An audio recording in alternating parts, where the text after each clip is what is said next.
Hi, YouTubers. Today we're looking at some flea market finds. So the first one is a saw vise, $5. But what I didn't realize when I bought it is the C-clamp is broken. You see that? And someone had repaired it. So maybe I can repair it. But still, hey, $5 for a saw vise. Well, maybe it's terrible. Who knows? Kind of fun.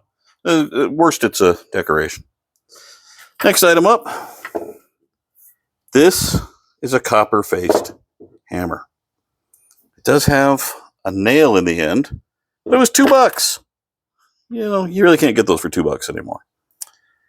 An adjustable brace bit, right?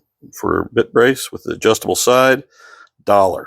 Can't argue with it for $1. It's in pretty decent shape. Needs a little cleaning up, but it'll be fine. And then the big piece for the day.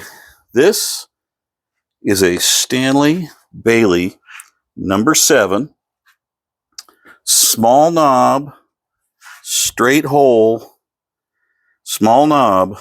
Okay, I'll have to look this up and figure the date out on it, but it's very old. $25.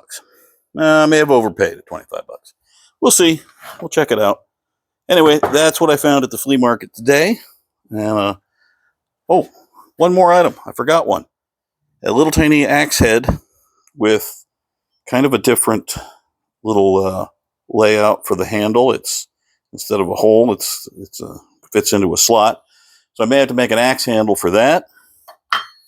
And the last item was a little tiny Jorgensen wood clamp, and I got that in the axe handle for $5, which a little steep, but you know, I was a nice guy and I was having fun. All right, that's it for today. Catch you later.